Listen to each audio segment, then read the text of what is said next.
दोस्तों, दुनिया में हर साल सैकड़ों नए आर्कियोलॉजिकल डिस्कवरीज होते रहते हैं, लेकिन उनमें से बस कुछ गिने चुने डिस्कवरीज ही ऐसे होते हैं जो पूरी दुनिया में सुर्खियां बनते हैं। जब ऐसी हैरान करने वाली डिस्कवरीज होती हैं, तो फिर हमें दुनिया के बिल्कुल ही नए इतिहास के बारे में पता चलता है। हम अपनी ही दुनिया के उन अनजान पहलुओं के बारे में जान पाते हैं जो कभी हमारे पूर्वजों की जिंदगी का अहम हिस्सा हुआ करते थे। ऐसे अनबिलीवेबल डिस्कवरीज ह्यूमन हिस्ट्री के बिल्कुल ही नए इतिहास को हमारे सामने पेश करते हैं। तो चलिए फिर आज की इस वीडियो में ऐसे ही 10 मोस्ट अमेजिंग आर्कियोलॉजिकल डिस्कवरीज के बारे में जानते हैं जिसने दुनिया के अलग ही पहलू को हमारे सामने पेश किया है। Number 10, golden city of Egypt. इस साल अप्रैल महीने में इजिप्ट के लग्जर प्रोविंस में एक लॉस्ट गोल्डन सिटी की खोज की गई है। यह शहर लगभग 3400 साल पुराना है। टुटानखामुन के कब्र की खोज के बाद गोल्डन सिटी को इजिप्ट के इतिहास का सबसे महत्वपूर्ण खोज माना जा रहा है। 18th डायनेस्टी किंग एमेनहेटेप III के शासन के दौरान ये शहर आबाद हुआ करता था। इस शहर में दुनिया का सबसे बड़ा एडमिनिस्ट्रेटिव एंड इंडस्ट्रियल सेटलमेंट मौजूद था। कई सदी से ये शहर रेत के नीचे दबा हुआ था। इस शहर में आर्कियोलॉजिस्ट ने घर, घरेलू बर्तन, वाइन बनाने का बर्तन, अंगूठी, स्कैरब्स, रंग बिरंगी पॉटरी, कपड़े की बुनाई के टूल्स, बेकरी समेत और भी ढेर सारी चीजों की तलाश की है। शहर में मिले कुछ ईंटों पर टुटानखामुन के दादा के जमाने का सील भी मौजूद है। इस शहर में एक्सकवेशन का काम अभी भी जारी है। Number 9, earliest known humans in Europe. इंसानों की ही एक प्राचीन प्रजाति निएंडरथल विलुप्त कैसे हुए और आधुनिक इंसानों के साथ उनका रिश्ता कैसा था? बल्गेरिया के बैको केरो केव में आर्कियोलॉजिस्ट ने एक ऐसी डिस्कवरी की है जो इस सवाल का जवाब दे सकता है। बैको केरो केव में यूरोप के सबसे प्राचीन इंसान के अवशेष मिले हैं। इंसानों के इस अवशेष में दांत और हड्डी के 6 टुकड़े हैं। ये सभी अवशेष लगभग 46,000 साल पुराने हैं, जो कि यूरोप में मिला अब तक का सबसे पुराना मानव अवशेष है। ये सभी अवशेष 3 पुरुषों के हैं।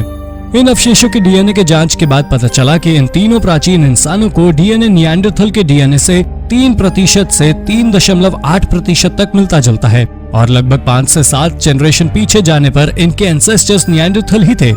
इस रिपोर्ट के बाद एक्सपर्ट्स ऐसी संभावना जता रहे हैं कि निएंडरथल दुनिया से विलुप्त नहीं हुए होंगे, बल्कि आधुनिक इंसानों में बदल गए होंगे। नंबर 8, इटालिका।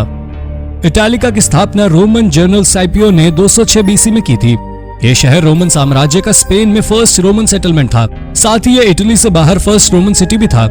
स्थापना के बाद से ये शहर काफी तेजी से विकसित होता गया। 3 रोमन एम्परर्स ट्रैजन, हेड्रियन और थियोडोसियस का जन्म इसी शहर में हुआ था।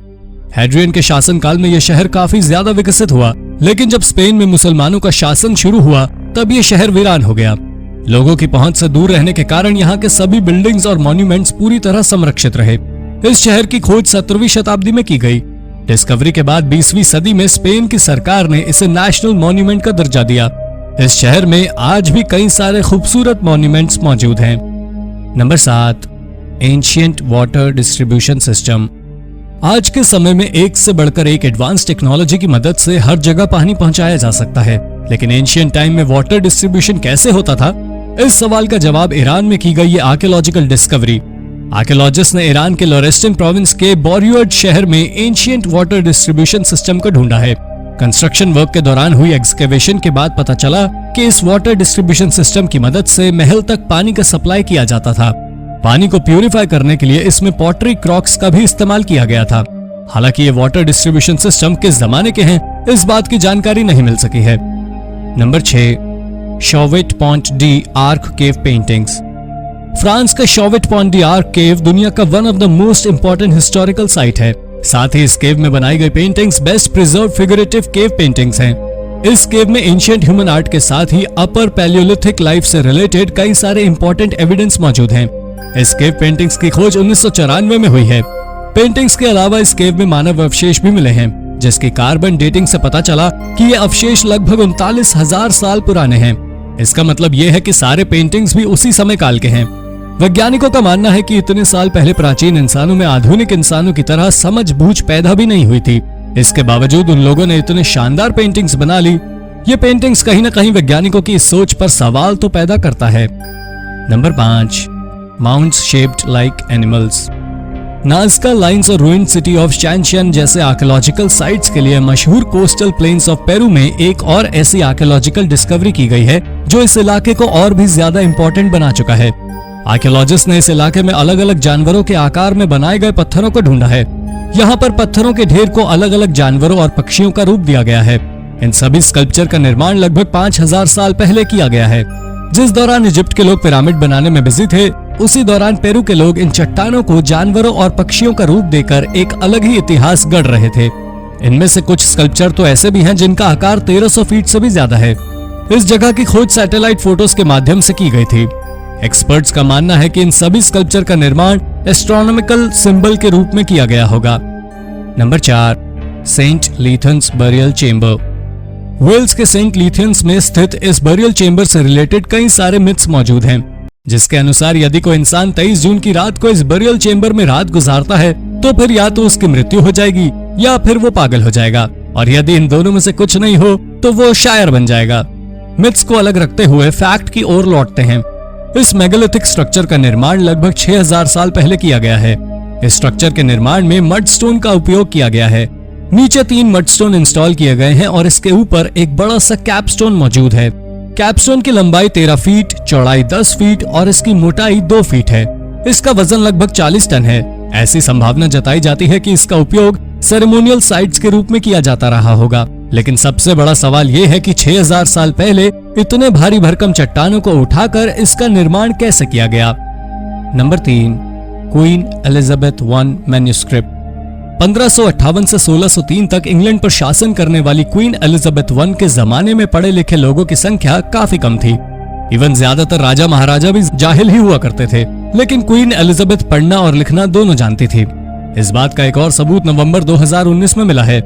एक इतिहासकार लैम्बेथ पैलेस लाइब्रेरी में अपनी किताब के लिए रिसर्च कर रहे थे। उसी दौरान उन्हें 34 पेज का मैन्युस्क्रिप्ट मिला। इसकी जांच करने पर उन्होंने पाया कि ये सभी मैन्युस्क्रिप्ट क्वीन एलिजाबेथ के हाथों से लिखा गया है।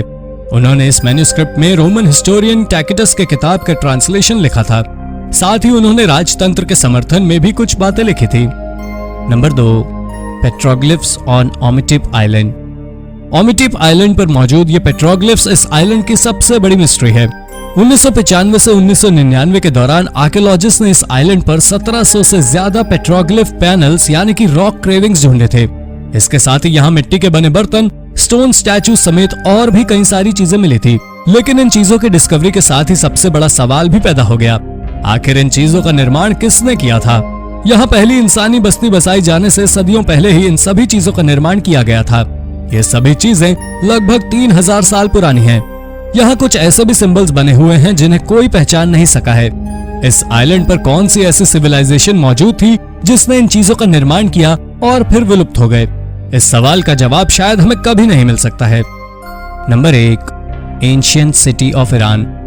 खारानक नाम की इस प्राचीन शहर की स्थापना ईरान में लगभग 4000 साल पहले हुई थी और लगभग 3000 सालों तक ये शहर फलता फूलता रहा।